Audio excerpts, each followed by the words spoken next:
Hey there, and welcome to the DraftPro Hockey YouTube channel. We're getting started with our second edition of the podcast here. I just wanted to let you know about some things before everything gets rolling here. Stats are updated as to the 22nd of November because that's when we recorded this thing on Monday. So yeah, stats, some of them they have jumped up or down a little bit. I can't tell you exactly all of them right now. We go through a lot of players. And then also another update. The 2022 NHL Draft Preview is now out digitally. You can get that on our website. There will be a link in the description to get it. It's $7.99 and we're also getting a physical copy up on Amazon. That's going to happen real soon. So if you want some good reading material for over the winter, I really recommend you get onto it. You know, we got our top 100. We got profiles on all of our top 100 players. Got some stories on Shane Wright. We got a Five Nations review. We got a Hlinka Gretzky review with tons and tons and tons of reports on all your favorite prospects from the 2022 NHL Draft. Anyways, that's it. Let's get into the podcast.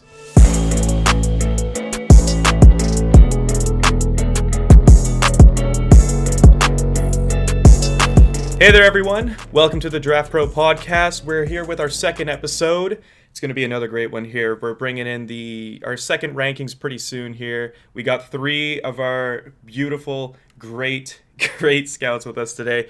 We're bringing on Jared again, our OHL aficionado and head scout. We got Joseph Peters, who is doing our American stuff, USHL, NCAA, and then we got Mikko Saarela, who's our new scout. He just joined us really recently, but he's covering Finland, Europe. He's helping out over there abroad. It's late over there for him. I'm pretty sure he was telling me it's 8 o'clock there right now, because we're all across the globe here. I'm over here in Burnaby, British Columbia. We got Jared in Ontario. We got Joseph, I think somewhere... In Buffalo. Buffalo. Yep. Like, the time zones are crazy. The time zones are crazy. The world is crazy. Burnaby, like, BC's wild right now. I'm just going to tell you that if you've seen anything in the news. I know Jared... I have family out there in BC. I've seen pictures on the flooding and when it's done to the roads. Oh my god, I can't believe what's happening over there. It's crazy. I'm, like, technically, I have to go home for the winter. As of now, I am stranded in the lower mainland. I can't get out. But unfortunately, I'm not surprised to hear that. That's the sad thing. Like the flooding has just destroyed roads. My aunt out in BC, she's been working in Vancouver. She's in the same boat. Like she was ready to go home, I think like this week or next week, and she can't anymore. Mm-hmm. And if you want to I'll tie this into a hockey story. If you ever saw anything on Twitter, the Fraser Valley Thunderbirds, a U18 AAA team, got stuck at a summer camp. They were stuck in a summer camp. They couldn't get out. They were probably at this summer camp for like 5 days until a helicopter had to come in and get them all out and bring them home. It was actually kind of crazy, but that's like that. If we're going to be talking about That's crazy. If we're going to be talking about BC, we may as well start with the WHL. I'm just going to start it off like this. I think my up to the semifinals and the playoffs, I've already got predicted because of how the WHL is working right now, we only have the Western Conference playing against Western Conference teams and the Eastern Conference only playing against Eastern Conference teams. And just recently, the BC teams were just allowed to start going into the States. So for the first month and a bit, BC was just playing BC, US was just playing US. So there's a bit of it's a bit mucky in the standings right now. But if I'm just going to give you like the top four, Kamloops is going to be playing Everett in the conference finals in the West. Winnipeg is going to be playing Edmonton in the conference finals in the East. I'm pretty sure the finals is probably going to be Winnipeg Kamloops. And like I have full certainty in saying that, like because first off, Winnipeg, that team's winning the Memorial Cup. I don't see how they can't. It would have to be at this point, yeah. It would be a meltdown. Someone has to get hurt. Someone would have to get hurt. There'd have to be a major trade. Something would have to happen. That team right now has lost one game. It was lost by 1 goal to the Edmonton Oil Kings, which is a team that's already loaded as well. It's like they're crazy, and I'm happy Savoy came back. He's just lighting up that league like crazy. I'm pretty sure he leads the league right now in points, 32. And then everyone else, even Connor Geekie. I know, like we had Geekie 33rd, and I'll reckon that was a little bit low. I still have my doubts. I would not say he's going to be a solidified top 10 guy in my opinion. That might be pretty rare from some people to say. But there is an effort issue in his game that I see. I don't like. Remember how like we used to talk about how Kemmel used to try and do everything by himself, Yeah. and like I just see a little bit of that in Geeky as well, and it doesn't per se impress me a lot, especially when you got so many good players around you, and like everyone is producing. That's the thing on this team. Mikey Milne, 30 points. Pretty sure he leads the league in goals. He's a draft +1. I actually think that guy could get drafted this year just off of his tangibles he's showing right now. Zach Benson, the 05. I don't think anyone expected this kid to be this good already. 22 points in 15 games. I think he was hurt for a little bit. He's never lost. Whenever they have him, they've never lost. Because the one game they lost was without him. Ben Zlotty's got 23 points. Gage Alexander has been solid in the crease. Not that he's had to do much, but I think being drafted just helped him out a ton. Like, this team is just freakish. I think their power play is 40%. I can't believe what this team is doing. Just some Percent? 40%. 40%, maybe like 41%. I got some more stats. 106 goals for in 20 games. That leads the league. Kamloops is in second with 80. Video Wow. game stuff right there. This team it's not fair. This is like it's like a hockey ultimate team, and like I remember like back when they drafted Savoy and Geeky first and second overall in that Bantam draft, I was like, I really hope this team just pans out. I really hope I hope everyone sticks together, because this team is going to be lethal in around 2 to 3 years, and here it is. And I don't know if Savoy is going to be NHL ready right away, so this can be a team we see next year as well, with another year of experience. I don't want to know what this team is going to be capable of. This team can win the Memorial Cup now. This could be a dynasty in the making, easily. At this point, they have to be the number one ranked team, right? I mean, for the Memorial Cup, I would be surprised if they did not win the WHL championship at this point and didn't go all the way. I mean, even, rival what other teams are doing in the CHL, whether it's the QMJHL or OHL, I don't think there is a team that is quite matched up well enough for the Winnipeg Ice right now. I mean, what they're doing is historical. If they keep this up, one loss is unreal. And like you said, the production they're getting, I mean, 100 goals for 20 games, it just seems like, that's you're scoring 5 goals a game, or whatever the actual equation is. But that's unreal. And the beauty of it is we have a ton of high quality prospects on that team that we can look at and that are draft eligible this year, and draft eligible, I mean, like you said, that one Zachary Benson kid, he's eligible next year. Yep, that Zach Benson's a freak. I think that guy is like, and I'm not going to get into a whole size argument, but once again, Zach Benson was that kid. I'm pretty sure he was taken 14th in the Bantam draft in 2020, simply because of size. He had more points than Connor Bedard in the U15, like the CSSHL, which is like a hockey academy in BC. That's like the academy league. He led the league in scoring, and he drops to 14. He drops to 14. Like it's just because he's I think he was 5'7" at the time.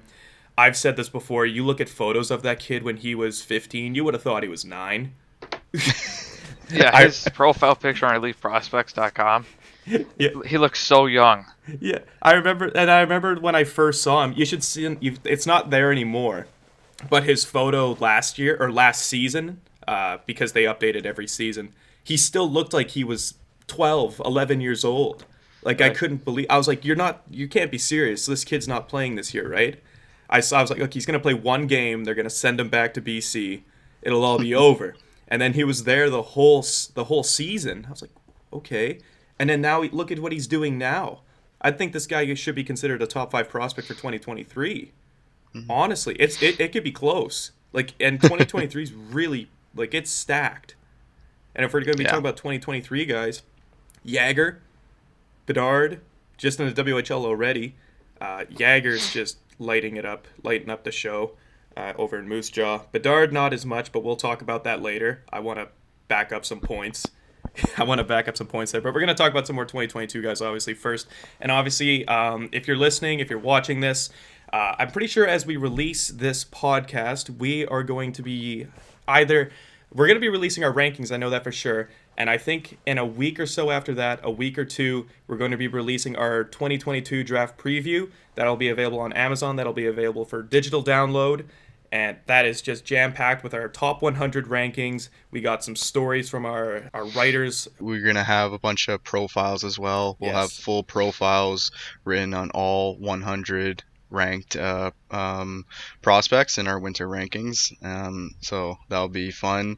I think there may be a little teaser into the under 18 Five Nations tournament that just wrapped up. There'll be a little report at the inside the Draft Preview magazine as well. So I'm looking forward to releasing this for everyone out there so they can have a nice holiday read. Exactly. Just over the holidays there. It's good. I'm excited to get back home, honestly. School is drained. Yeah, I'm drained. At that point where it's just get me home. I just want to watch some hockey, do a bunch of reports, make some videos. It's going to be a fun time. But other guys I wanted to talk about quickly. If there's some guys that have creeped up in our ranks in the WHL, Denton Matejchuk. After a viewing of him, I think we had him ranked a bit lower. And then I watched one game of his. I forget exactly which one it was. I think it was against Red Deer or something. I couldn't believe what this kid is capable of. He's everywhere. He's actually everywhere. Every time the puck's on his stick, he gets a jolt of energy. It's like he's got a pack of like smelling salts in his glove, and he's just whenever he needs it, he's there and he's going. I'm not a huge Corsi guy. I'm not an advanced stats guy, but I've been looking into it a little bit more lately, and I've been looking into the stats, and Matejchuk has a Corsi, I think, of like 62 or 63 for a 17-year-old defenseman on a subpar team. That's pretty crazy, I think. I'm pretty sure that's nuts. He has a good D partner in Damon Hunt, but the amount of stuff this kid can do, his shot is electric. I think he leads the league in defenseman goals as a 17-year-old. I think he's got 6 or 7 goals. He's either almost or just at a point per game. I don't have the stat off the top of my head, but he's a freak show. And then he's up there with other guys like Mats Lindgren. Mats Lindgren isn't as potent on the score sheet, but when it comes to just overall possession and transition, I think he's going to be one of the best defensemen in this draft. He's close. I've seen a lot of him, and it's funny. I remember watching him as a 15-year-old make his debut at the Blazers in 2019, and he got pummeled. Like, you could tell he was not ready to make that jump yet. It was just that, come in to just play your first game. We're down a roster, man. He got creamed by someone on Portland. I think it was Johnny Ludwig or something like that, who's a big, strong. He's a big, strong kid. That would make sense. He's a big, strong kid. And then Zane Franklin, who was our captain at the time, went in and pummeled him. That was a fun game. But now it's funny just to see the progression, because Mats Lindgren. It was at a point where this kid was so scared to have the puck on his stick, and after that I was like, oh, that's not a good first impression of the WHL. This kid has the puck glued to his stick throughout the entirety of the match. Like, this kid is so clinical. He has so much confidence. His skating is, in my opinion, elite. He's not a super fast guy, but the adjustments this kid can make on the blue line is crazy. It's absolutely insane. And, I mean, he had an NHL. His dad played in the NHL. So, I mean, he's got the perfect coach for it already. Like, man, I love Mats Lindgren. And then there's another one. This is the shocker. I've been saying him on Twitter a lot for the last bit. And it's Braden Sherman on Victoria. He's not getting enough love because Victoria is sadly a dumpster fire this year. And the amount of stuff they had to go through in the first bit of the season, they had like 7 or 8 guys injured for weeks at a time. Like, these were big injuries. They had to bring in guys like Anton McMasters from Winnipeg, who was a 7th, 8th D over there, to play top 2 minutes. They had to call in a bunch of people. And then there was guys like Sebastian Ronashitz, who I was really high on because of that Austria performance in the World Juniors last year. And, like, I'm sorry, but he Ronashitz the bed. Like, he got cut. He got cut after 2 games. It was not pretty. I was kind of sad, honestly. But you could tell he wasn't ready for it. And then they were able to bring in Marcus Almquist, though, who wasn't drafted last year because of his size. But it's just interesting. I'm happy he's made the jump over to North American hockey. I haven't really tuned in. I don't think he's scored or anything yet, but I think he got an assist or something the other night. He's fitting in, though. Guys are coming back into the lineup. Victoria's looking a lot more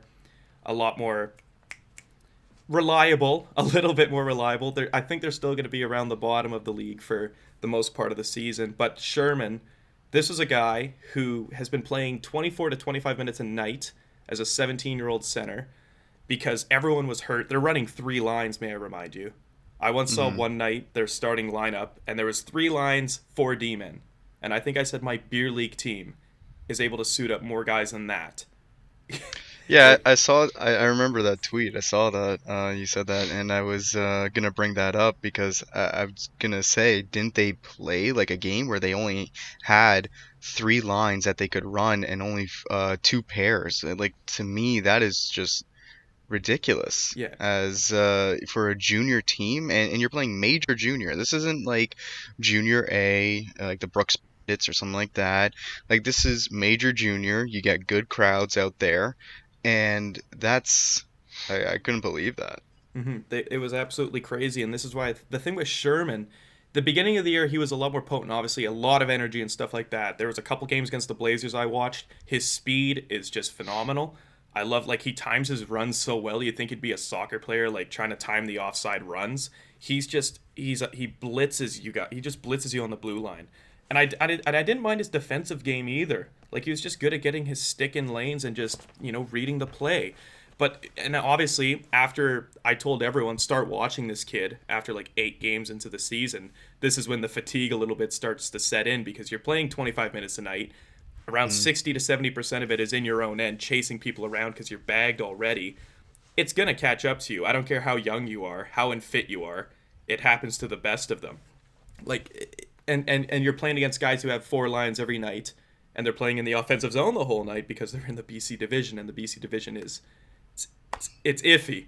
It's iffy, especially with teams like Victoria. So I think Victoria is getting a little bit too much flack. I don't think they're by any means like a championship caliber team or a playoff caliber team, but they're not as bad as you think they are. The stats don't entirely say the whole story. So Sherman hasn't scored in a while, but even I was checking highlight reels over the last couple games, and Sherman always seems to find his way onto these highlight reels. He's getting unlucky. I think he's hit a couple of posts. Like, I remember watching him against the Blazers, just nicked Dylan Garand's glove, nicked the post, missed by an inch. And then you got guys who also, like, I'm sorry, because there's only so many guys. A lot of these guys are call-ups who are like 16 years old who play on AAA teams in the area. They're not ready for major junior competition, and it shows. Like, the finishing isn't there on the lines, the chemistry isn't there. Like, thank God he's got Bailey Peach, who played in the Q last year with him. Like, if he didn't have that team would be in trouble. But then, like, even like Evan Patrician, who is their overager, he was injured for the last month. He just came back, and then they just won because he scored a goal with 14 seconds left to put them over the Giants. Like, Braden Sherman, though, he's going to be in our rankings. I'll tease that. That's as much as I'll say. I'm not going to tell you where, but I was thoroughly impressed by Braden Sherman night in, night out with this guy. And then I'm gonna stop it here with the WHL because we're talking a lot about it. I'm gonna stop it with Bedard. People got to calm down. About it. He's, what is it now? I think it's 16 games into the season. He's got 8 goals and 5 assists for 13 points. That's not what I thought. No one thought that would be the case. I don't think anyone did. So, like, honestly, yes, it is a bit astonishing. But am I concerned? No. I'm not concerned one bit. I literally had a YouTube comment on my channel. I forget what video it was on. I think it was one about 2022, but this kid wanted to talk about 2023 for some reason. He made his own rankings for the 2023 draft, and I couldn't believe what he did. He put Yager first, Mishkov second, Fantilli third, Dvorsky 4th. He had Bedard at like 6th because he's having a bad season. I couldn't even respond to it. I was like, Well, not to say anything bad about that, or about that person, but that could be someone that's just valuing stats too much and not actually looking at their full game or the skill and potential they have. I mean, like you said, there's nothing to like. People shouldn't worry about Bedard. I'm looking at his stats right now, right? And one thing, that people need to keep in mind, he's got 91 shots in 17 games. He ranked WHL for shots on goal. That I don't know what that shooting percentage is, but that's not going to hold up. That's really not. Like he's getting, clearly he's probably getting good looks. He's just not burying them. And the biggest surprise to me when I look at his stats is he's got 0 power play goals. yes. So I don't know, I haven't watched enough of Regina out there, so I don't know if their power play is just not deadly, it's not threatening, and that's probably a big reason because he only has 3 power play points on the season out of 13 points. But 0 power play goals, you would not expect, and that's going to change, and he's got all of next year to do it.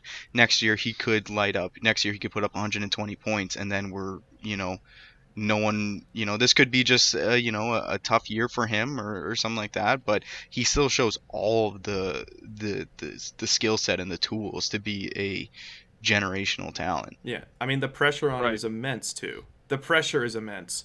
And I'm going to tell you this. I'm going to, in the video podcast here, so audio listeners, come over to the video if you want to see this. I've literally been compiling clips of close chances and just insane chances that he's been doing. There is this one against Moose Jaw. I think he had 10 shots in this game, too, and 0 goals. And 10 of at least 7 or 8 of these shots are high-quality chances. These aren't just flimsy wristers on net. I don't think a flimsy shot is anything he has in his arsenal anyways. Every shot he takes is a bullet. It was a through the leg shot coming down from the left side, and then he got the puck behind him. It was kind of like the reverse of Matthew Tkachuk's goal he scored the other day. Kind of like that. And he nearly buried it. And at the speed he was pulling this off, I couldn't believe it. I was like, if he buried this, no one would be talking about his stats being subpar or anything like that. Like, it's just shocking. And DSN right away. Yeah. Like, and I'll be 100% honest. And I was going to tell you this about the power play thing. 0 power play goals. There are some teams out there that it's like, if you know basketball, do you know what a boxing one is? Yeah. That's what the Toronto Raptors did to the Warriors back in 2019. They just literally threw a man on Curry, so Curry couldn't do anything. This is what teams are doing on the penalty kill to Connor Bedard. I remember watching Prince Albert. This was in one of the first games of the year. They would just send out Ozzy Weisblatt or someone else, I forget exactly, and they just sit on Connor Bedard. They would just glue him. They don't even watch the play. It's like this. Hey, Bedard, how you doing? Right up in his nose. He can't do anything. So Yeah, they were I was watching a game. It was locally broadcast here where I'm in Buffalo on CBC, and he was being shadowed the whole power play. So it was basically just a 4-on-3 and just take away Bedard. Mm-hmm. It was crazy. It was like basically holding hands with the defenseman. Yeah, and then like the other thing that sucked about it too is like it ruins the whole team's plan. Right. Like, because everyone else on that power play is like, well, we'll just get it to Connor. Connor will do it for us. And now you've taken him out of the equation. So now it's like, well, it's a 4-on-3. It's technically better, but your whole plan is skewered. Mm-hmm.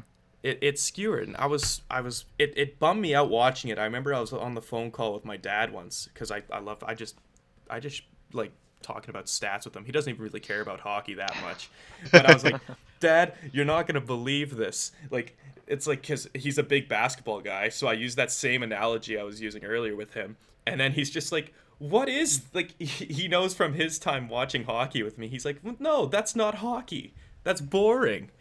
And I'm just like, exactly. Like, this is a joke. And it's not as, teams aren't doing it as hard. I've at least seen Bedard touch the puck on the power play since. I think he's got 3 power play assists, like you said, Jared, something like that. But the stats are gonna eventually follow through. Something's got to break. Regina, I think the chemistry's got to get going again together. Hmm. Like, honestly, it's just Riker, Evans, and Bedard right now. Svotzel's been okay, but he hasn't been anything magnificent. He's got holes in his game. The smaller ice is, I think, getting to him a little bit. But then Tanner Howe, a 2024 eligible, he's got 7 goals. There's a bright thing to look at for Regina, at least. But anyways, this is where I'm going to actually segue it now into the OHL, because the whole thing with Bedard, he's having a slow start. That's what people were saying about Shane Wright over in the OHL with Kingston. He'll never play in the AHL, never. I'd be shocked. But He could right now, though. He could right now. Probably play in the NHL right now. But anyways, he had that slow start. Jared, I know you got something to say about that. At least he's starting to tune it up right now. I think the biggest thing, it was really similar to Bedard, with everyone talking about Shane Wright's slow start. The biggest was that he was maybe just a little slow out of the gate. He wasn't creating enough, but the chances were there. The shot total's there. I mean, the guy's a high volume shooter. His shot is, in my opinion, the most dangerous weapon he has in his offensive toolkit. I mean, he can set up the chances through skilled plays and seeing through layers of coverage and sliding a soft pass underneath the triangle of the defender. But the biggest thing for me was, he was getting the chances. He just wasn't burying them. They just weren't his way. So it was a lot like Bedard, where I wasn't worried about it. And the other thing about Shane Wright that I think, people may need, some people may need to realize, I've watched him since he was his exceptional draft status when he got into the OHL. Like, I watched probably around 20 games when he played for the Don Mill Flyers, because the kid was must-watch hockey. He was a year younger than everyone, playing with Brant Clark, Brennan Othman, Liam Arnsby on that Don Mill Flyers team, and he was exceptional. He was their first-line center. He was unreal. He was better than anyone else in the GTHL under 16 age group at that time, and he gets the exceptional status, goes first overall. You're thinking John Tavares. You're thinking Connor McDavid. That's the recent one that really comes to mind, because I think he's the last one to get that in the OHL, the exceptional draft status. But what Shane Wright does exceptionally well is the two-way hockey IQ and his positioning and his ability to read plays without the puck to get pucks back for his team. That's why so many people compare him to an Andrei Kopitar or a Patrice Bergeron, because this guy may, not light it up in the NHL. He may not go and put up 90 to 100 points. He's not going to be a Leon Draisaitl, I don't think. I don't think he's going to be a Sidney Crosby, a Connor McDavid, even an Austin Matthews. Like, I don't think he's going to be a generational talent, but he's a franchise player that you build around, and he is going to, I would be surprised if he doesn't win a Selke once in his career, because he's so smart away from the puck. He can, suffocate the other team's top players, and I'm sure if you ask players that play against Shane Wright or have played against him, they would say he's not fun to play against when we're in the attacking zone, because he just knows where to position himself, and that's the biggest thing about his game. So a slow start, I would say, it wasn't that big of a deal for me, because the rest of his game is so polished, so refined, that's what really makes him the first overall. And then at the end of the day, like, he's still probably going to put up 100 points this year, in my opinion, in the OHL. Oh yeah. He's going to, it'll be tough. It's always tough to play for the World Juniors for Team Canada, because of how stacked they are. And obviously Team Canada for the World Juniors is going to get Mason McTavish back now. Who knows if they'll get Cole Sillinger. That'll be a there's tough another one. guy, I forget. Yeah, so I've seen mock lineups for Team Canada at the World Juniors. Shane Wright, he could make the team, but he may only be a fourth liner, and I'll be excited to see how he plays in that role. But I think he'd be fine, because again, his IQ away from the play makes him a very effective player. And that's what separates him from guys like McDavid and Tavares, especially when they were in their exceptional status seasons. Especially McDavid. McDavid's role was just get out there, get the puck, or we'll get the puck to you, bring it up, and just by any means put it in the net. Wright is he's so reliable. I don't want to sound like Tortorella here, but the biggest thing with McDavid is I've always been like his defensive game is not a strong point of. No, it's not an asset to McDavid. But who cares? This guy plays on rookie difficulty in the NHL. He's going to torch any team. Like, he's going to have the occasional bad game, and you hope it doesn't happen in the playoffs, obviously. But you look past all of the defensive mishap cues or whatever. You look past that, because you know what he's going to do his next shift? He's going to do what he did against the Rangers in Winnipeg. He's going to go through 3 or 4 defensemen, deke them out, and score a highlight reel goal, and you know his team is energized. They're back in the game. So yeah, that's the biggest difference between Wright and McDavid, where Wright is already, you know, one of the best defensive centermen in the OHL right now, and I expect that to be a huge calling point to his NHL career. Yeah, Shane Wright, obviously number 1 in our draft rankings. That's not going to change. I don't think that's going to change. I literally think in one of our profiles, the only way he drops out of number 1 is if he decides to change sports. Yep. Yeah. And I think that's accurate. Yeah. You can obviously see that profile and much more in the 2022 Draft Preview magazine that's coming up pretty soon here. It's coming out in the next month. Pretty much after this podcast, our ranks are coming out too, just to remind you guys. As we move off of Shane Wright, obviously there are a lot of other guys in the OHL. All these other guys who are in technically their rookie seasons because they didn't get to play last year. Jared, you probably got a list of those guys. There's guys like Bryce McConnell-Barker, Panofimis. For me, I always mess up his name. I think it's Greek, so I think it's Fimis. I think. I'm not entirely sure how to actually say his name, but I think it is Fimis. I think it's Fimis. But there's guys like Panofimis. Ty Nelson is starting to really tear it up with North Bay. I'm happy that North Bay is at least actually at the top. They had a rough start, but now everything is just clicking. Brandon Coe is just going nuts. Can't believe what that guy's capable of. Big guy, you can skate. But anyone else there that's just been catching your eye that's like you think could like crack first round from the OHL? Yeah, there's a couple players. I'm just going to touch on that North Bay topic. I think, you know, one thing Matt V. Petrov is just torching the OHL. He's doing really good, and I think he looks like a great pick for the Edmonton Oilers, who took him in the 6th round last year. I was talking to a radio and a podcast host out in Edmonton. You know, I talk to him frequently, and we talk about the Edmonton Oilers prospect pool a lot. And I told him, I was like, I think the Oilers got a steal in Petrov in the 6th round. Like, I think this guy could come in. He can play a top 9 role in the NHL someday, give you some minutes on the power play, and that's a help to North Bay right now. But for players that I think are going to creep into the 1st round in the OHL, I think you touched on a lot of them. Pano, Fimis, Bryce McConnell, Barker, Danny Zhilkin, Matthew Poitras, Jorian Donovan. There's a list of OHL players, and you know, I'll tease the winter rankings, or the fall rankings. Sorry, it's not winter rankings because now we're getting into winter.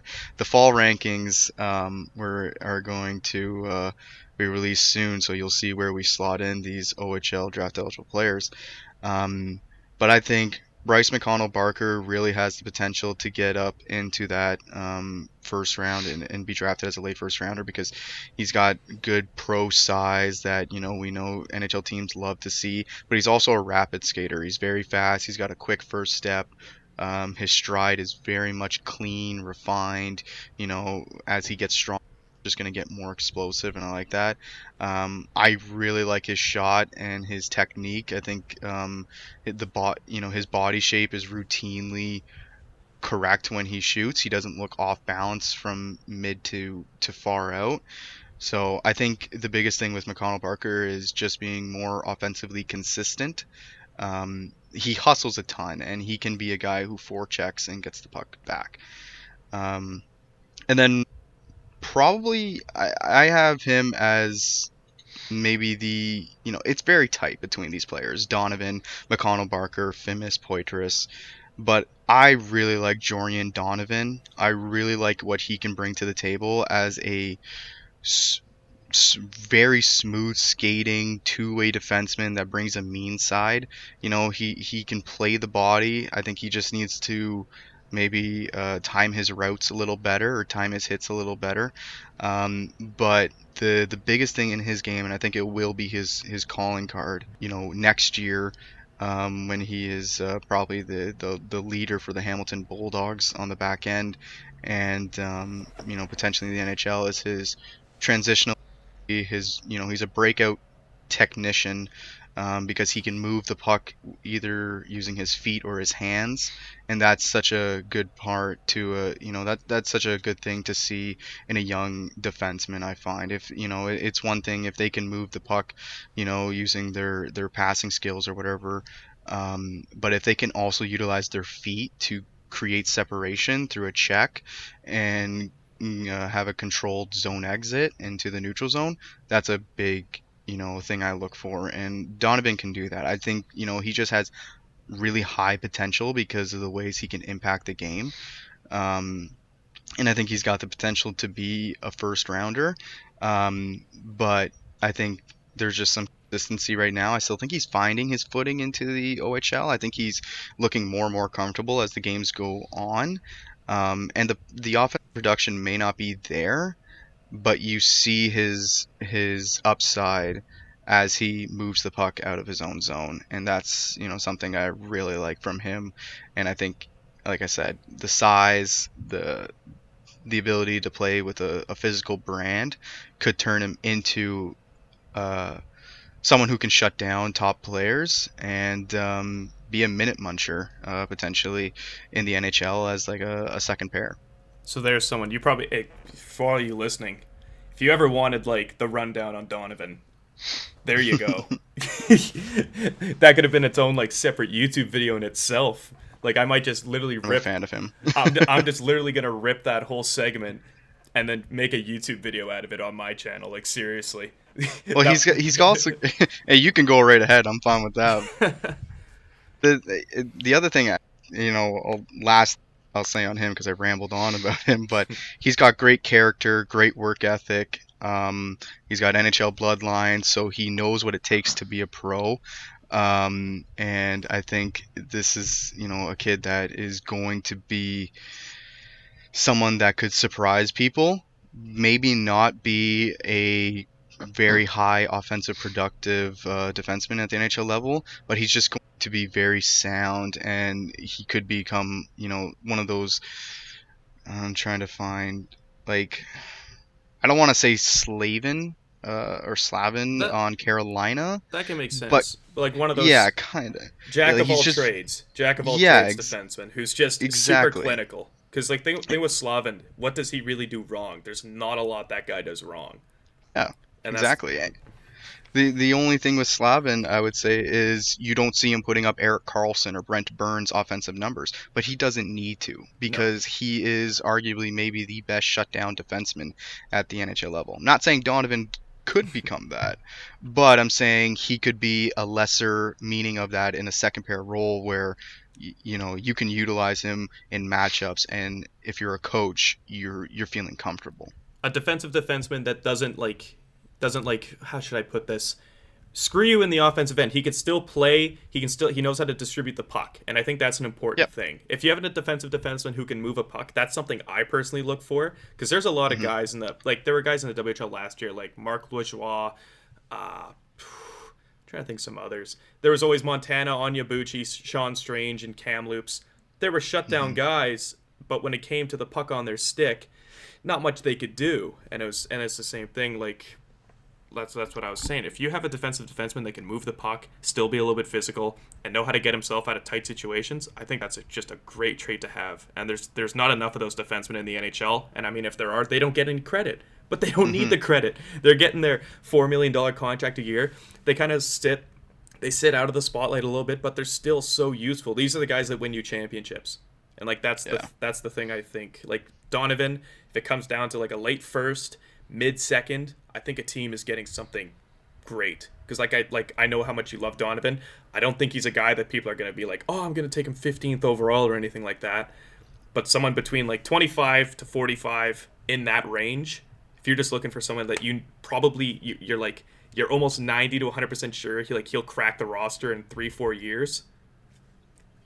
He's a safe pick. He's a safe pick in my opinion. Where's the harm?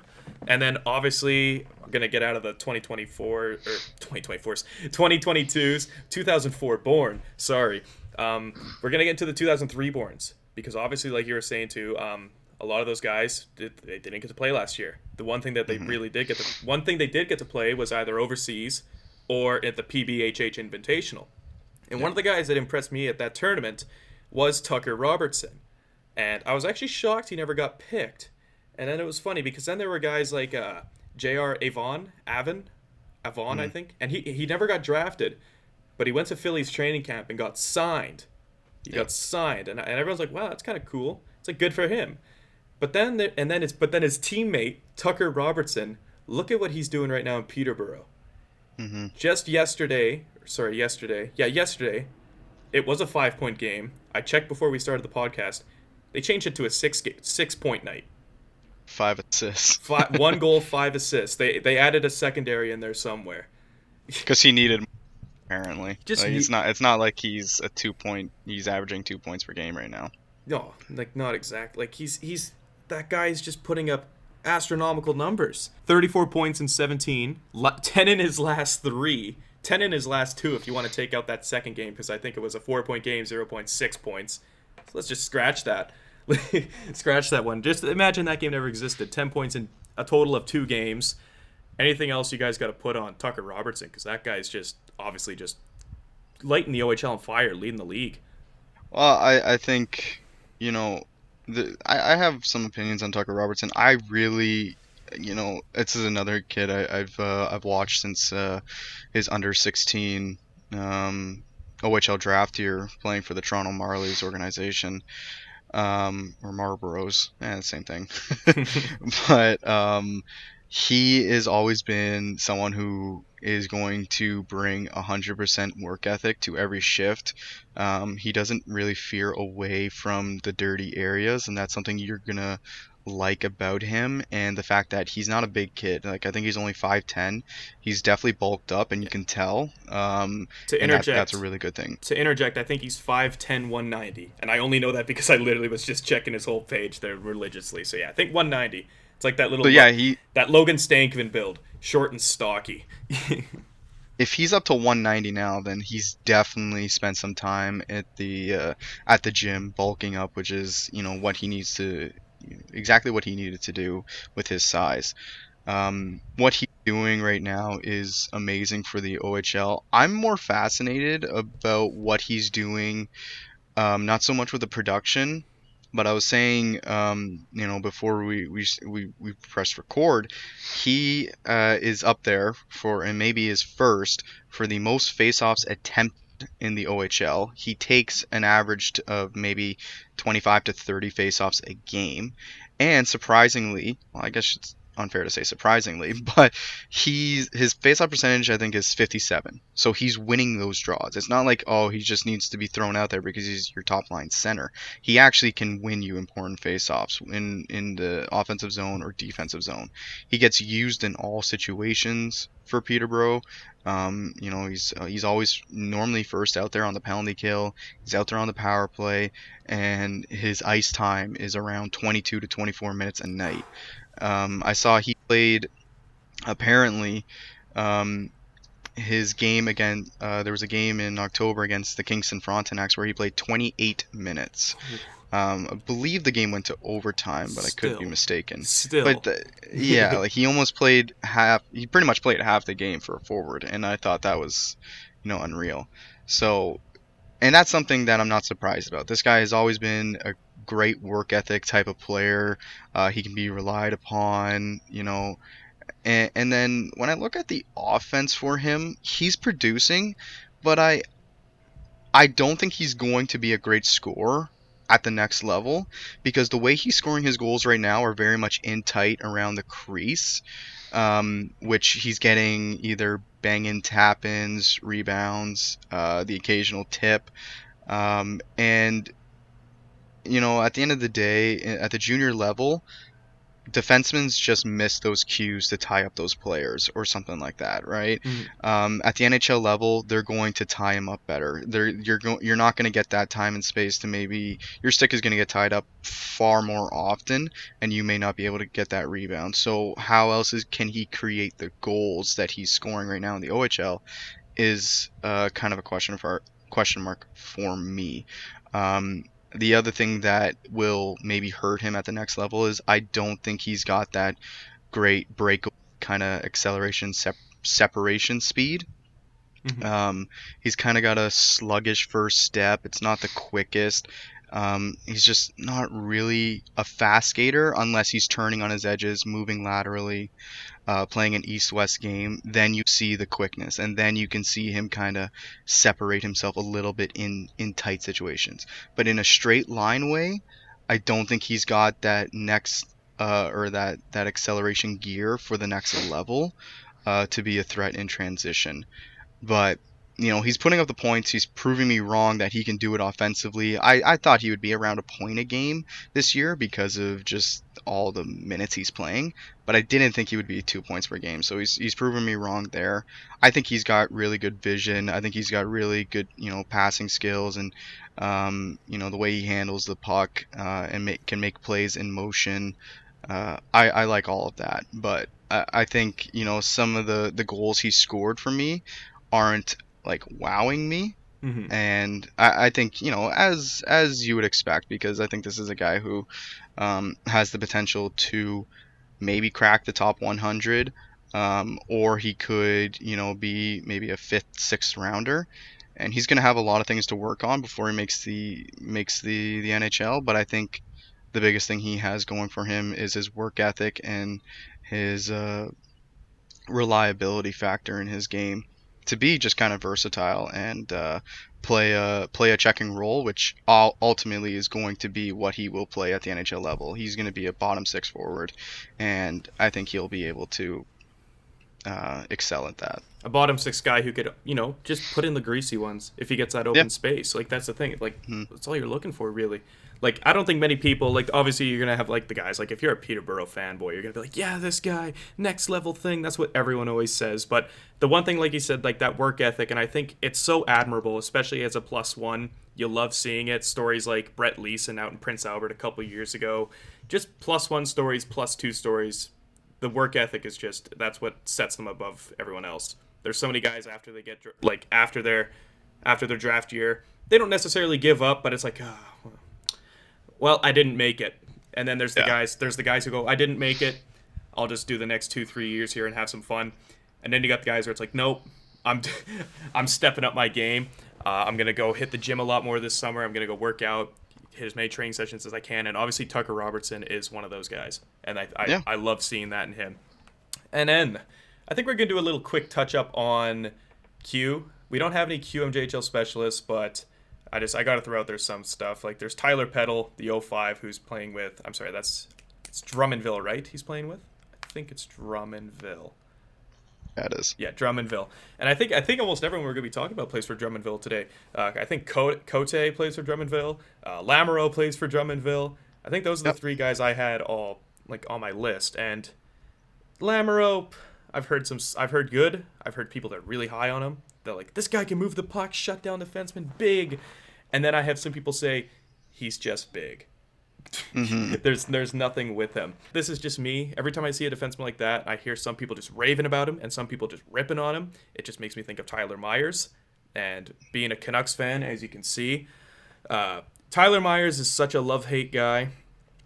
I'd say the one thing with Tyler Myers is, like, I like you, but are you worth $6 million? No. So that's the big iffy. Like, the big guys, like, Lamoureux's going to get drafted high. I'd say he's probably going to be easily a solidified second round pick at least, simply because he's 6'7". But he's one of those guys where it's like, if he was 6'2", 6'1", no offense to him, would anyone care? Obviously, his Yeah. game would be different, but would he stand out? I wouldn't know if he'd stand out as much. Unlike guys I like... I think the biggest thing with Lamoureux, and what I've seen from him and the little viewings I've had is that he's 6'7", but he moves pretty well. Okay. And that's the biggest thing. Biggest thing. He is very lanky. I think last I checked, apparently he's like 190, so he's pretty much a toothpick. Um, That Manute but Bowl build. yeah, so he's he's that tall, lanky defenseman that can really disrupt and keep forwards to the outside and the perimeter using his long reach. But I think the biggest thing is that mobility factor. Being at 6'7" is going to put him on NHL teams. Yeah. And I think it would not shock me, like you said, to see him go in the second round because he's 6'7", and a team's going to be like, we're going to develop you. We know we have the right development staff to turn you into a second pairing or whatever. So it wouldn't surprise me to see that. But yeah, he'll be a guy that I'll want to watch more of, and I've heard it too. There's a lot of inconsistent reports, but then I know we have one of our QMJHL scouts really likes him. He really likes what he sees from him, and next time hopefully we can get him on and then he can share his views. Oh yeah, we need that. We need the Jorian Donovan breakdown of Maverick Lamoureux from him. Seriously, we need like that 5-minute breakdown. And then obviously I find it funny because then there's his line mate, who's almost the bizarro, or line mate, sorry, teammate. If he was a line mate, it would be crazy. Basically the bizarro version of him, Justin Cote at 5'6".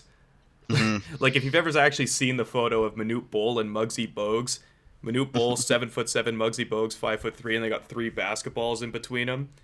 They should do a photo like with these two like that, because literally it's a foot and an inch difference between these guys. But Cote, I think he's up to 20 points in like I think 17 or 18 games. And then once again, the inconsistencies. I have some people that have seen, they've put this guy in their top 50. They're like, oh, I don't care if he's small, the game's changing. Then there's some people, it's like, no, he's so small. Like, this guy is smaller than Stankoven. And and everyone ripped on Stankoven last year for being 5'8". This guy's 5'6". Yeah. 5'6". And Justin Robitaille last year as well, 5'7". I think he got taken though, right? Justin Robitaille got taken. I think Carolina took him. Yeah, Carolina, of course, always taking those guys, taking those high risk, high reward players, and it always pans out for them. But Cote it's an interesting specimen because 5'6", that's a height we don't really see a lot of. The only other 5'6" guy I can think of in the draft is Lane Hutson, and I know Joe's gonna have something to say about Lane Hutson probably in a couple minutes. We're gonna get to that in a sec, but Cote, he's grown actually. He's 5'8". No. Yeah, he's 5'8". Attaboy. Okay, puberty's finally set in. It's doing its job. Okay, but Cote, has anyone got something to say on Cote? Like, I haven't personally seen him. I just remember seeing the stats once, and I'm like, hey, where is this guy in our rankings, by the way? And then someone told me it's like, well, we could put him up here, but then we got to move these guys down, like right at the top 100, like right at the neck of 100. High risk. He's a high risk pick because of that size, right? Yeah. I think the biggest, whenever I scout a player with that size, obviously most of them are forwards. The biggest thing I look for is their separation speed in transition. Are you going to be able to get through a check because you're faster and you don't have to worry about your size to get out-muscled through a check, whether it's in middle ice, on the outside lane, and that's something that personally I can't comment on if Cotier has that or not. So that's something you have to look for in a player with that size is, does he have the separation ability to slip by checks, and that's something that a player who didn't get drafted last year, Jeremy Wilmer, I thought that's what he lacked. The Jeremy Wilmer was one of the best stick handlers in the draft last year, but I didn't think he had, like, he was really quick and agile, but his acceleration and his foot speed in a straight line wasn't at a high enough level, I think, to warrant a draft pick. So, and I think that's why he didn't get drafted. It's unfortunate. Like I'm one of those guys. I want to see these guys make the NHL. I would love to see these guys get drafted, like regardless of size. One in the WHL, Matthew Ward. He's a Kamloops boy, so like the family grew up in Kamloops. Everyone loves them. Playing in Swift Current. He's doing a good job, and at least he's one of those guys where I think he's separating himself. People are looking away from his size. They're like, no, this kid's got the IQ, and I think he will get drafted. I think he might go a bit later than everyone wants, simply because he's 5'7", 5'8", and he's rail thin. But I think the game is changing, but there is also a limit. Like Cote, like super small, and like you say, like that skating has to be a factor. Their skating has to be. I'm not saying their skating has to be elite, but their skating has to be above average.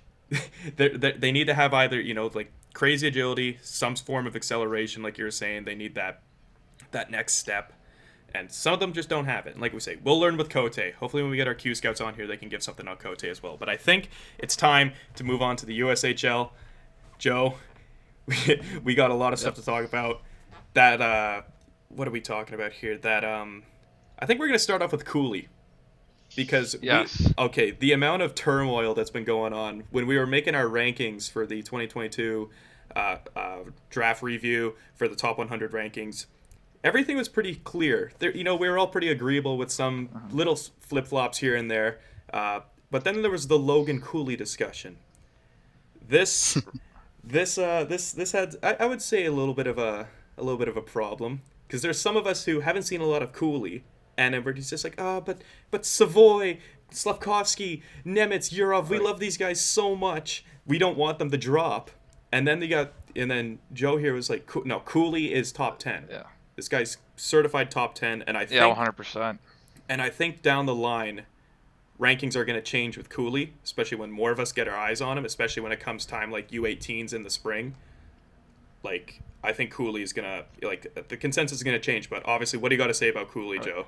Especially at that U18 Five Nations. Oh, yeah, he was absolutely insane. His two-way game is like Shane Wright, but he's not as lethal, I would say. He wins a ton of face-offs. Like, his percentage in the Five Nations, I think it was around 60%. Whew, okay. And he wins key face-offs, too, so in his defensive end. So he gets control of the puck for his team. He can translate up the ice into offense. He's got a decent first step to him. He's not like blazing speed, but he can definitely skate with the best of them. His back checking is just his overall defense responsibility is stellar, in my opinion. Nice. Okay, that's good. And he's a great playmaker. He's got a great shot, and overall, I think he's a solid number 2 center in the NHL someday. Oh, okay. That's nice to hear. And then who were his line mates? Because I didn't watch it. Was Snuggerud his line mate?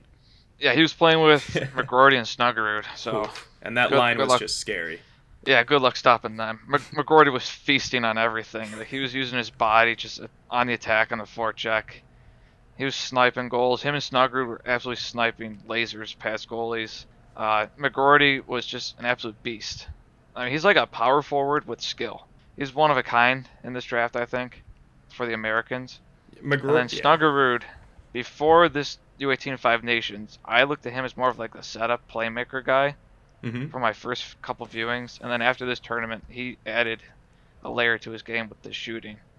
And so he might creep up our rankings over the year and other people's rankings. So our viewers and listeners will have to check our draft rankings coming out soon. See where he lands, if he's in our top 50 or if it's just in our top 100. So, because I think the impressive thing with Snuggy is, like, I'm gonna call him Snuggy. They call Quinn Hughes Huggy. I'm gonna call him Snuggy. Like hat trick. He had 2 hat tricks in the tournament, and there are some lesser teams in there. The Czechs and the Swiss teams aren't as good, but he didn't perform against them, which is what I found impressive. He had his hat tricks against Sweden and Finland. Like, I was kind of surprised by that, to be honest with you, because we know that the Americans were obviously the top team, and then Finland and Sweden obviously have more skill than the other nations involved. But it's actually a good thing for him because it shows that he can perform against the better teams. Exactly. Another forward was Frank Nasar. This guy is just pure dynamic skill. He's unbelievable. He forechecks like a maniac. He dangles left and right. He toe drags all over the place. He's got a pretty much underappreciated shot from like everything I've seen, like on Twitter and stuff. And he's got a decent playmaking set to him too, but overall his hands and skating are his best attributes. I've heard a lot of Mitch Marner comparisons to Nasar. I've seen that in a couple of YouTube comments. Like, I think, like, and, like, I only say that when I get, like, a couple of accounts of that. So I've had, like, 2 or 3 people, they always say Marner. I don't know if it's to the same extent, but they love saying Marner, and I think it has to do with that skating and stick handling. Yeah, it's definitely that. I could see him like a lesser Marner, because I don't think he's anywhere close, like, to the level of Marner, but there's definitely similarities to his game. Like, if I think of Logan Cooley, like we brought up Shane Wright with Patrice Bergeron and Ansel Kopitar, I think of Ryan O'Reilly. That's a good one. The guy who wins a ton of face-offs, because I remember he was here with the Sabres, and he was always out face-off, face-off, face-off when you needed him, and he ended up winning them. Didn't do any winning here, though, the Sabres, but no, that's in the past. That's a topic for another day. Yep. But yeah, I mean, for me, the top American forward is going to be Cooley, just because he has that two-way game down with the skill. No, that's then awesome. For the defenseman, I go back and forth with Chesley and Seamus Casey. Because Casey, his offense is just absurd. And Casey just reminds me of Hughes. I have said he's the right-handed Quinn Hughes for at least a year now. Like, when it comes down to everything, he doesn't wear number 43 anymore, but I had this, like, it's kind of like when people are trying to, like, resemble, like, Abraham Lincoln with John F. Kennedy. The amount of similarities you can find with those guys is absurd, other than the handedness. Both are born in Orlando, Florida. Both wear number 43. Both are absolutely just insane with the stick handling, their toe drags, their playmaking, and all this stuff. I think the only thing that this is something I think Seamus Casey has on him is his shot. I actually really like Seamus Casey's shot. He's got a pretty good one-timer, something that Quinn Hughes never developed until he was in his second season. Like, and I can say that like full on, but like Quinn Hughes has a muffin. His wrist shot is still a muffin. Like, it's gotten more accurate, but it is as soft as 10-ply toilet paper. It's pretty bad, but I don't see that with Casey. I love Casey's shot. I think I like his shot, like off the dangle, like off of that toe drag. It's like a toe drag wrister. Yeah. No. The amount of goals when I was making the video for Seamus Casey that he does that toe drag, and then right as he's done with the toe drag, it just follow-throughs and releases it. Yep. Just crazy. Love that kid so much. Yeah, he had 9 shots this tournament, which is very impressive. That's pretty good. Especially on a team that's got so many forwards to choose from. Getting some shots on the point, impressive. I love He's basically like a fourth forward on the ice for USA. It's ridiculous. He wasn't even on their top power play unit, at least what it looked like. It was Lane Hudson, quarterback's their top power play unit, but Casey was on the second one. I mean, let's be honest, it's still as deadly. I think they have, who's on that? Nasar, I think, is on that. Nasar. Yeah. Is Howard on the second unit? Or is Howard, I believe, was first? On the second unit with Nasar, and then I think they kept Cooley with McGroarty. Yeah. On the first unit. Just scared. That whole team is starting to like really challenge that 2019 team. Like, I think they'll win U18s. Yeah, it'll be close because, well, and here's the thing: the U18s, Canada's not gonna have the same team as they did last year. Never can. We never will. I don't think we'll ever see a team like that from Canada in the U18s again. Because when was that? That was, I think, Canada's first gold medal in that tournament since 2013 or something. But because they were able to get everyone. Yeah, and they were still missing Q guys. They could have had like Leroux on that team, but that's another story. I think we're done with North America. Honestly, we covered a swack load of North American guys. It's time to go to Europe, where the big drama, obviously, is Finland. There's so much drama going on in Finland right now because obviously, Joakim Kemell. How many people could say they expected this from Joakim Kemell? I don't think many can. I was expecting Kemell to be, good at the men's level. I wasn't expecting him to be, 12 goals, 16 games. He was leading the league in goals before he got injured. He still may be leading the league in goals, for all I know. I think he was one of the league leaders in shots. 83 shots. 5.2 leading in shots. Points at one time. Leading in points. Yeah. Just before the injury. Yeah. Not even 18 yet. And then there's Brad Lambert. I think like what Kemmel's doing right now is what everyone thought Brad Lambert would be doing. Not with the goals, but just the volume of production. I was thinking Lambert's going to be like, a top 10 guy in the Liga this year. And then look what happens. The guy is getting frustrated. It's just there's not a lot of puck luck with him. But the one thing with Brad Lambert I got to say is I hope people don't Ratu him. There's no way Brad Lambert falls to 52 in the draft. Like I hope not. Because at least the thing that separates them, Ratu obviously is a sick hockey player, but he does not have the tangibles that a guy like Brad Lambert has. That skating is just next level. Like it's so elite. Like he's like a Mitch Marner in my opinion. His skating. Yeah, the one player that I hear a lot is Barzell. I hear a lot of Barzell talks with Lambert, and I've always been saying I think he's better than Barzell. See, I always correlate Savoy with Barzell. Just to go back to Savoy, but I could see, I don't know, Lambert. I mean, he's got the top 5 potential, but I don't know. I think he might need a change of scenery, to be honest. Which is sad because he's done change of scenery very much during his junior career. So I don't know. I think he should just play hockey. Focus on getting better where he is at the moment.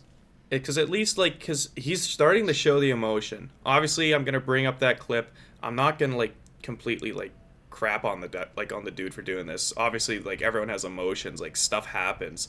But when he flipped off the bench in a men's league game, obviously you're gonna be frustrated. I'd be mad too. It's the first shift of the game. He takes that hit.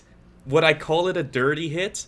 Not necessarily. Unnecessary, maybe a little bit. It was a bit overforced. I'll play the clip of the hit and everything so you guys can see on the video version of the podcast here. But you don't need to go to the bench, take off your glove, and just flip off the bench. That's not necessary, and and it kind of bugs me because I'm pretty sure he knows there are scouts in the building. This is being recorded. This isn't just a U15 game. This isn't a minor midget game. In the middle of nowhere. People are watching, so it doesn't look good. So obviously he got tossed from that game. And I think there was a lot, fair to criticism. That doesn't look good. I'm not saying this is something that drops you, to the second round. Obviously your hockey talent has to speak for itself. But the character thing, with all the team changes, then you do this. It doesn't look good. It doesn't look good at all. It just may take you, those teams that are, looking for someone to build around, you may not want to pick them up.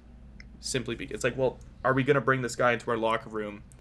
And now it's is he going to throw everything in the washer? Everything we built up is just going to be messed up. It's putting a red shirt in the in the whites when you're doing the laundry. Is he gonna mess everything up?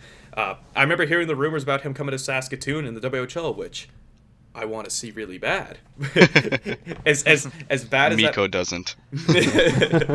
Hey, you guys got to see some of our players last year from the CHL that came over. Not a ton. Not in Finland, no. No, I think Carson Lambos was the only one you guys got to see. But then he got hurt. Yeah. But then Brad Lambert, I think it eventually has to get going for him. I was happy at least to see in a U20 international game, he did stick up for himself. You can tell he's getting aggravated, but this time he stepped up for himself. I remember when I was on Elite Prospects, I had the player tracker, and I saw Brad Lambert, I saw 0 points, and then I saw 25 penalty minutes again. And I was like, oh no. What did he do this time? I swear to God, if he flipped off another bench, if he bit someone, please no. But then I went and searched for the clip, got into a fight. He was standing up for himself. He was going hard to the net. Or I'm sorry, yeah. I think he was going hard to the net. Someone gave him a little push in the back of the head. He turns around, just starts feeding this guy on the checks. I was like, you know what?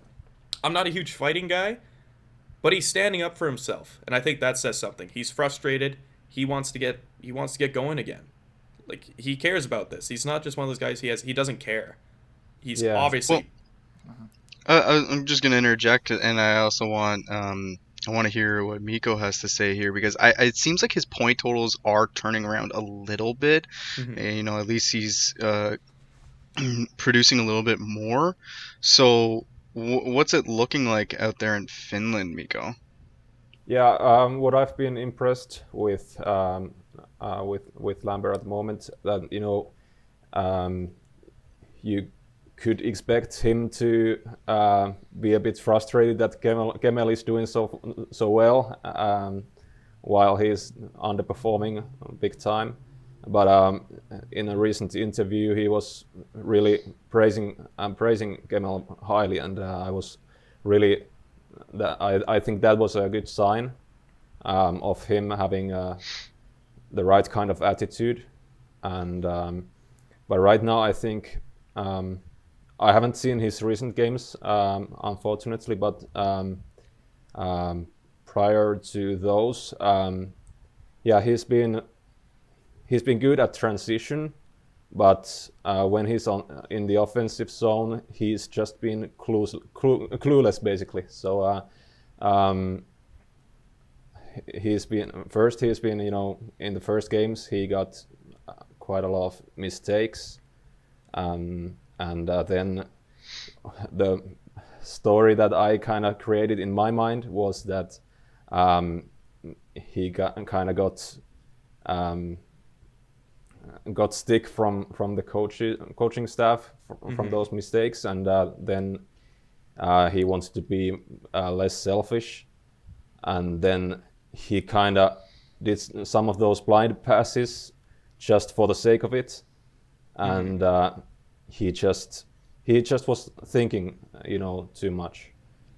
That's what I saw as his major flaw.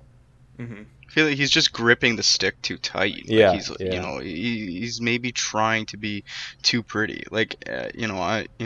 You see it at times with someone like Mitch Marner here out in Toronto. Like when he was struggling to start the season, Marner was just trying to do too much. And with Lambert's case, I think it's a lot of the same right now over in Finland. It's just like you have all the talent. You can just keep it simple, and you're going to be able to find ways to create a chance, whether it's in transition or in the offensive zone. But I think he's just thinking and trying too hard in the offensive zone, like you're saying, Mikko. Yeah, and I remember last season in the under-20s, he was bad for the first few games, but then during the tournament he kind of learned some lessons from team game, and he kind of grew a few inches in that tournament. So that's why I'm kind of surprised to see how long this drought is going on with him. But he's battled through that kind of things before, so we're still hopeful that he's gonna get through it. But right now, obviously, Kemel is flying past him. And this is stuff I want to say with Kemel just before we move off of Finland. I was curious because obviously, I think JYP was on a little bit of a skid, and then Kemel got hurt. I think they lost 4 or 5 games in a row. Since Kemel's been gone, they've lost their last 5.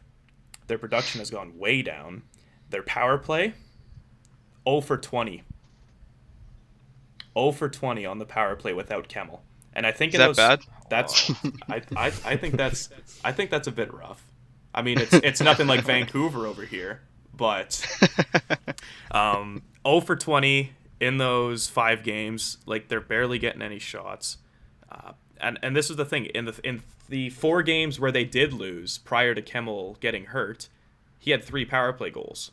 I'm just pointing it out. Like, obviously he is a main contributor on the power play, and like what he's doing is just, he's so clinical. He's so crucial now, and I think that's really starting to come through in this drought that they're having. I remember at the beginning of the season, I was like, oh, these stats are just inflated, because I was looking at the goals he was getting. They're kind of just throw him on net, bit of a screens, lucky bounce. But then as the season progressed, like those goals, those stats, they got him so much confidence. Because then the next thing I know, he's like hitting these crazy one-timers. He's jumping up over the blue line and having a shot of his own. I was like, okay, maybe this kid really is something.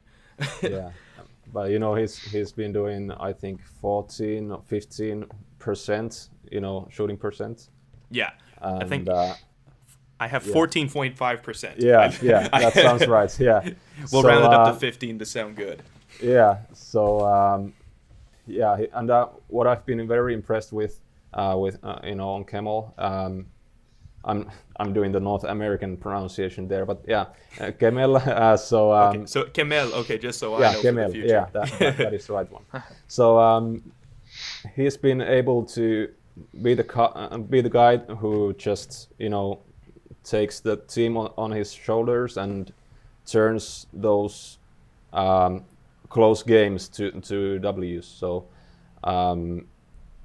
it's very rare to see from a 17-year-old, to do that on a professional level, and that's just amazing. And sometimes those aren't even close games. They've been like 3-0 in the third period, and he's just taken control. Like it's crazy. I think what I'm excited for, and this is for Lambert as well, come the U20s. I've heard there's rumors that Lambert may not even make the team, kind of like how he was in the challenger team before Kemmel's injury. Okay. So they slotted him in. I think they slotted him in with Kemmel's injury, right? And so he, I mean, like I hope he said, makes the team. Kai, you don't want a Ratu situation on our hands, but he didn't make the team either last year at the World Juniors in his draft year, and Lambert's following that path. I think he'll still make it, even if he's an extra forward. I want to quickly, I know we've been rambling on a lot, but the player out in Finland that I really like, and I think Mikko, you're a fan of him as well, Jani Niemann. I'm probably not saying the right pronunciation. Niemann, yeah, I really like him at the Hlinka Gretzky tournament. He caught my eye right away. Just the big power size, but also moves really well for his size. I really like that. And then at the U18 Five Nations tournament recently, I thought he was good. I thought he was kind of a little average, but I know he's playing. He's not playing in the U20 division right now out in Finland. Mestis, the Finnish second tier.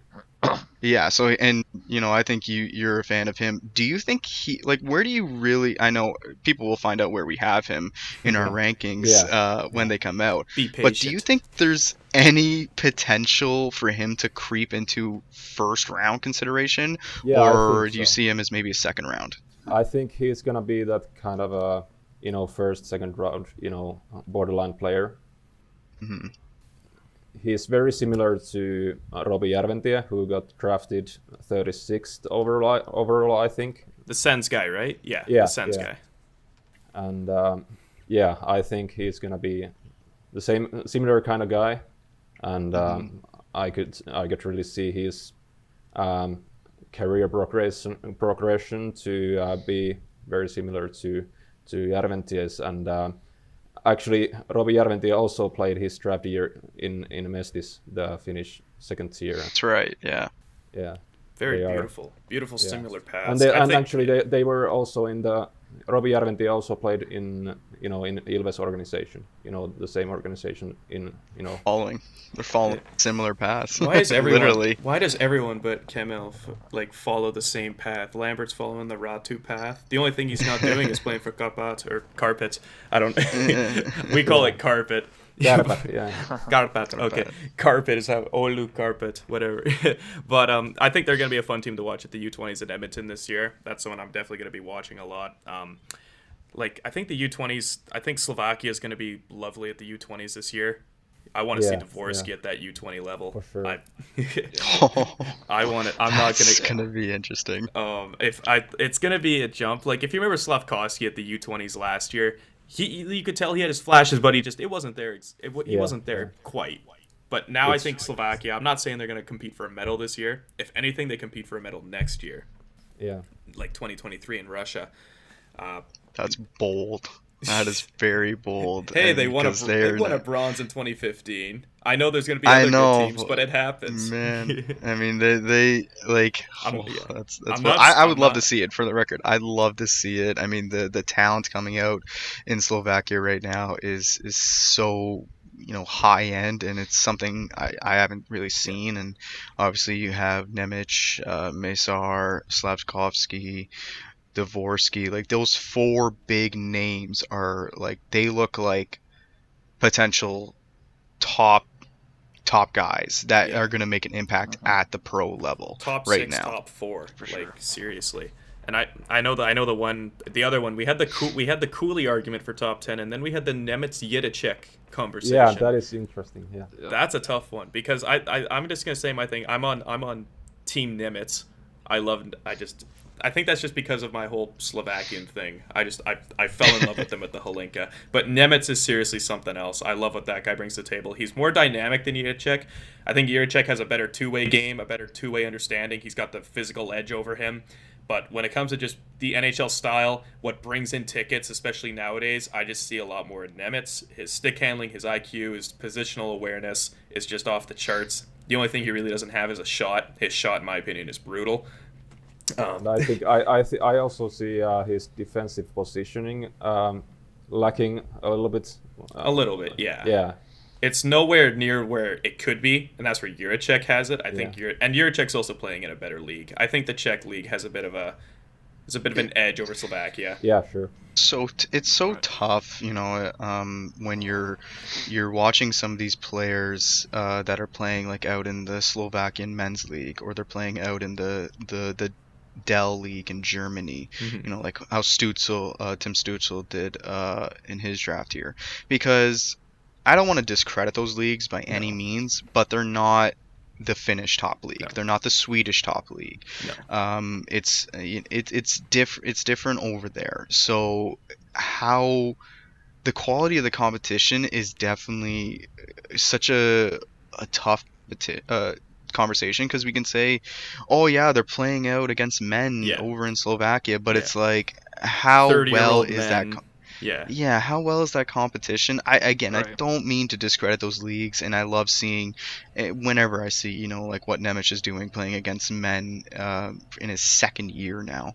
It's awesome. That's great to see. It shows his composure. It shows his poise and maturity in his game to be trusted playing in that league. But could he be doing that in the SHL or the Liga? And that, and that always that's a question. It's always big to talk about. I have a friend who's not huge into prospects, but like I'll tell him about these players every once in a while. And I think I brought up Nemec once, and he's like, "Oh, where's he play?" And I'm like, "Oh, he plays in the men's Slovakian league." And he's like, "Where would you rank that amongst European leagues?" And I said, "Well, there's the SHL, there's the Liga, there's the Dell, there's Czech, then there's Slovakia." And then he's like, "Well," he's like, "That's nothing then."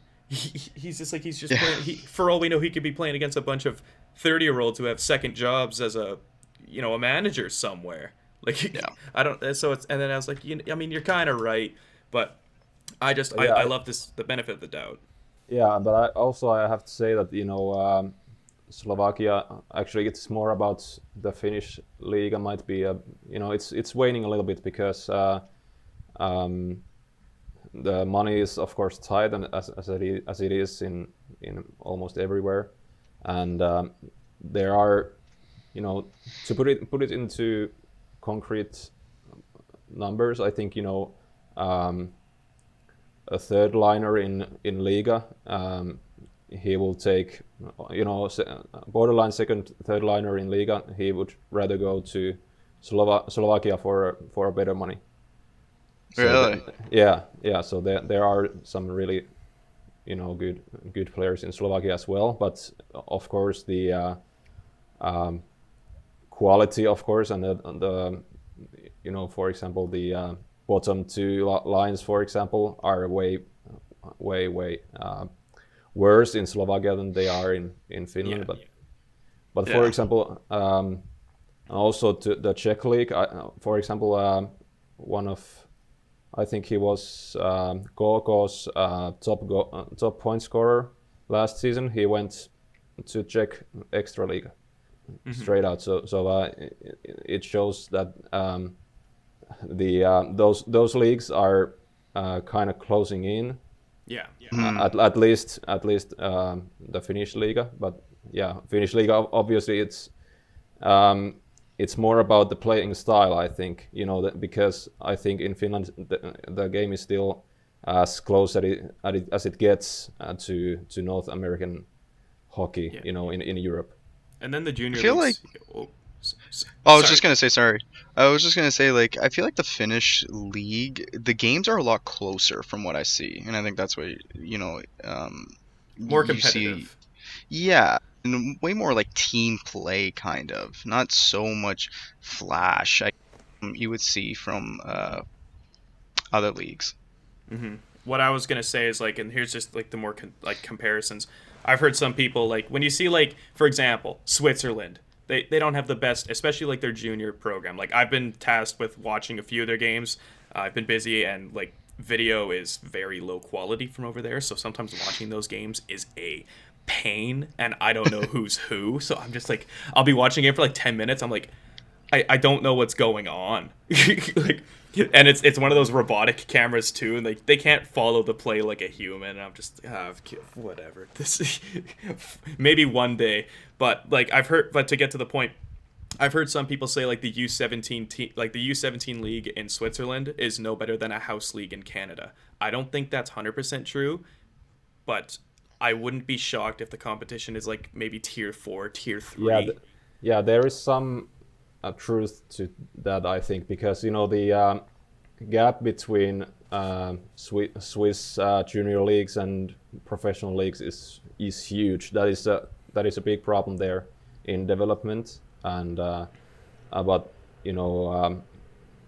I would really like to see more of their players to go abroad because I feel like they hit a wall. Yeah, and they hit a wall because the development only lets them go so far. That's when like I'm happy teams like Ottawa picked out guys like Marco Rossi, Halifax picked out Nico Hischier, got them out of there. Ehlers was another one who was in there. Sure. There's one in there right now. It's the only guy I really like. There's two guys I like. There's Tomasho De Luca, but I just think I really like him because he's Italian and it's cool.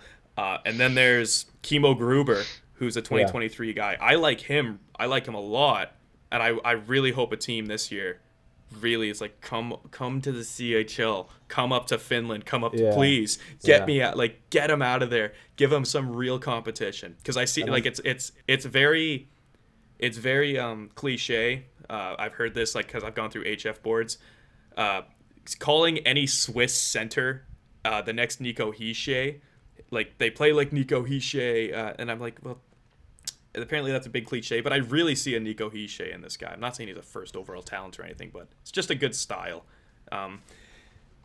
Switzerland, like I said, like it almost makes me wish I was born in Switzerland, because then I could feel like I was a big shot playing U17 and actually have an elite prospects profile.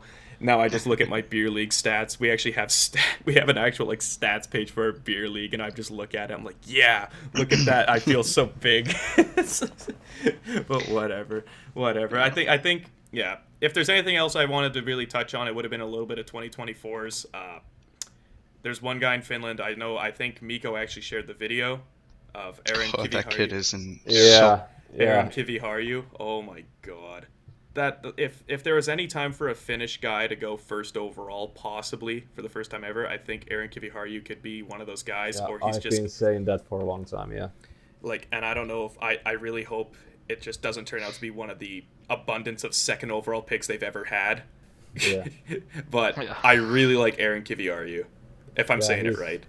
Yeah, I hope I am. It's pretty close. You gotta just roll the R a little bit. I'm not good at that. Yeah, Aaron Kiviharju. Yeah, but he's very smooth skater. It's like warm butter, It's he's